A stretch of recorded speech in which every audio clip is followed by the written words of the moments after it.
Hello, hello, hello, hello, and welcome to the channel.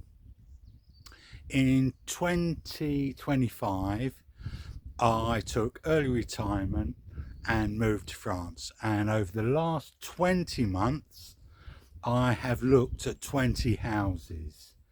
And I'll let you into a spoiler. One of the 20 you're about to see, I'm currently trying to buy. I actually made 3 trips to France before moving here on a year visa in October 2025. And the first trip I made, I viewed property number 1 in April 2024. It was a property in Le Ham. It was priced, I think, 132,000, and it had 2.8 hectares of land. I didn't pursue the property. It was directly on a road close to the centre of the village, and although it had 2.8 hectares of land, the land was very open and on view to anyone passing by. In that video, I actually said it had been about 12 years since I'd been to France, and it wouldn't be that long since I returned. And in fact, it was a year later, April 25, I came back and viewed property number 2, which in fact was again in Le Ham. It had 4 hectares of land and was on the market for 164,000 euros. Upon viewing the property, which looked fantastic online, there was a lot more work than I expected. And although it had a lot of land, a lot of the land was steeply shelving and you couldn't really use it.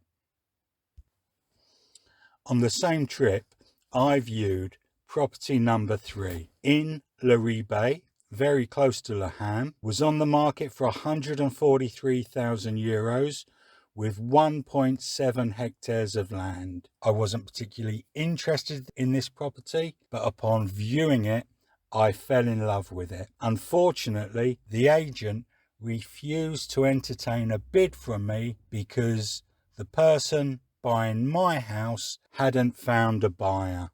Christoph. I would have loved to have bought this house. The third property I viewed on this trip was in Montaudin, and I have to say it was a really nice house with a great parcel of land. On the market at 153,000 euros with a total footprint of 1.4 hectares. I liked this property despite it being at a crossroads. I'll be honest, 153,000 euros, it was a little out of my pocket. Property number 5 was in northern Normandy in an area, Gers, on the market at 118,000 euros, only 6,000 square meters of land. The area was nice, lots of forestry. However, this property had a neighbour whose window I could see into. They were that close. Big no-no for me. And to be honest, inside, I thought the house was a bit of a mishmash. In August 2025, I was back in France, and the first property I viewed was this one, property number 6 in Monty. I left France not liking this property, but upon arriving in England, I called the agent and made a bid, and actually had a bid accepted. 7 weeks later, I was devastated when the vendor decided to withdraw from the sale. This was one that got away. It had everything. A 900 square meter pond, lots of mature fruit and nut trees, secluded in the center of my search area. I loved this property.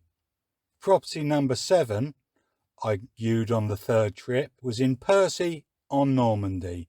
Was on the market for 150,000, only had 6,000 square meters of land. The land was rough. There was a lot of hardcore under the soil, and one of the things that concerned me was the far end of that house seemed to be coming adrift. I think I dodged a bullet here. The 8th property I viewed in Gorges, on the market at €152,000 with approximately 7,000 square meters of land. Beautiful views, secluded, and a lovely house inside.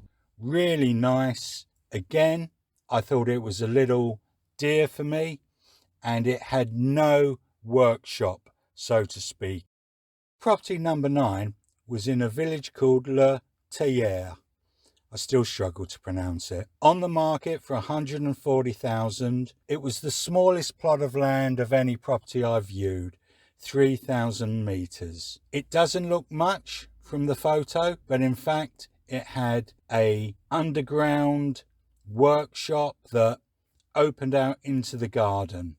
It was actually a lot better in real life than it was online, but with only 3,000 meters of land, both neighbours on either side of the property were very close, and I'm afraid some really loud Alsatians put me off that property. Early October 2025, I viewed property number 10 in Pré-en-Paix, Saint-Sampson. Again, a beautiful region, lots of forestry, a nice house that required quite a bit of work. It was on the market for €109,000 and had a plot of 8,000 square meters. Unfortunately, being able to see into the neighbour's kitchen and vice versa, that property wasn't for me. Property 11, and I was back in Le Théière. A property on the market for €122,000 with 1.7 hectares of land. The house was far too small. The attached workshop wasn't fit for purpose. The views and the land were incredible. If I was a richer man, I'd have demolished the house and built a new one on the site. A really great location, a disappointing property. Property number 12, I was in Domfront. On the market, €117,000. It only had 8,000 meters of square land, but the property's decoration and proximity to facilities were fantastic. There was a supermarket down the road, all the facilities of a medium-sized town on your doorstep. This property fell down because it was next to a major road, and the road noise was not what I was looking for when I envisaged moving to France. Property number 13, and I was back in Monty. It's a part of the world I really like. This property was on the market for €127,000. It only had 6,000 square meters of land, and although the agent told me it was free from neighbours, really, it was surrounded by neighbours. There was no privacy. It was a no for me. By the time I viewed property number 14, I was starting to wonder whether I would ever find a property. I kept bumping into people who were telling me, we bought the first house we saw. That didn't appear to be the case for me, and so I found myself in Tonchbray, viewing a property with only 5,000 meters of land on the market at €110,000. This was the first property I viewed with a notaire instead of an estate agent, and I'll attach their schedule of fees to give you an idea of what you will pay on top of an asking price and agent commission. With this property, the 5,000 meters also meant that there were close proximity neighbours. Again, it ruled it out for me. Property number 15. Found myself in Ticheville, not a part of the world I knew particularly well, viewing this property on the market for €130,000 with 1.5 hectare plot. The house itself needed some work, but the plot blew me away, and I made an offer, not for the full asking price. And after waiting 3 to 4 weeks, the agent came back to me to advise me that they had in fact received better offers. Again, I would have bought that property, but it wasn't to be. For property 16, I travelled to Yavin to see this, priced at €110,000, sitting on a hectare of land. To be honest, the land was predominantly pasture and really barren. The house online appeared as if it needed total decoration, but in reality it needed total renovation. And despite having 2 fantastic workshops, it wasn't for me.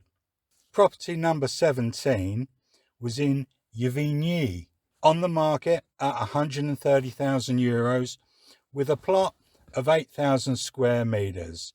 A fantastic workshop. Another example where online I didn't think it was fantastic. In reality, it was a really nice property. This was an also ran. This came close. Property number 18 was in Buée-le-Mans, on the market for €111,000 with a smaller plot of only 5,000 square meters. But a nice house, a manageable plot. Maybe we'll revisit this one. Property number 19 in Louvain-du-Désert, on the market at €108,000 on a large plot of 1.9 hectares. Unfortunately, very closely situated on a main road into the village, and people had said to me, you don't find the house finds you. And this one, although it was nice, it didn't grab me. And finally, property number 20 in Saint-Frambeau, on the market for €116,000 with a plot of 5,000 meters. I put in an offer on this property with the caveat that the farmer would sell me a hectare of his adjoining land, which I was told wouldn't be an issue. But after waiting 2 weeks, it turned out there was a rental agreement on the land and I couldn't purchase it. And I walked away from what I thought was actually a really attractive property. So what did you think? 20 different properties, all with a theme, certain shared criteria.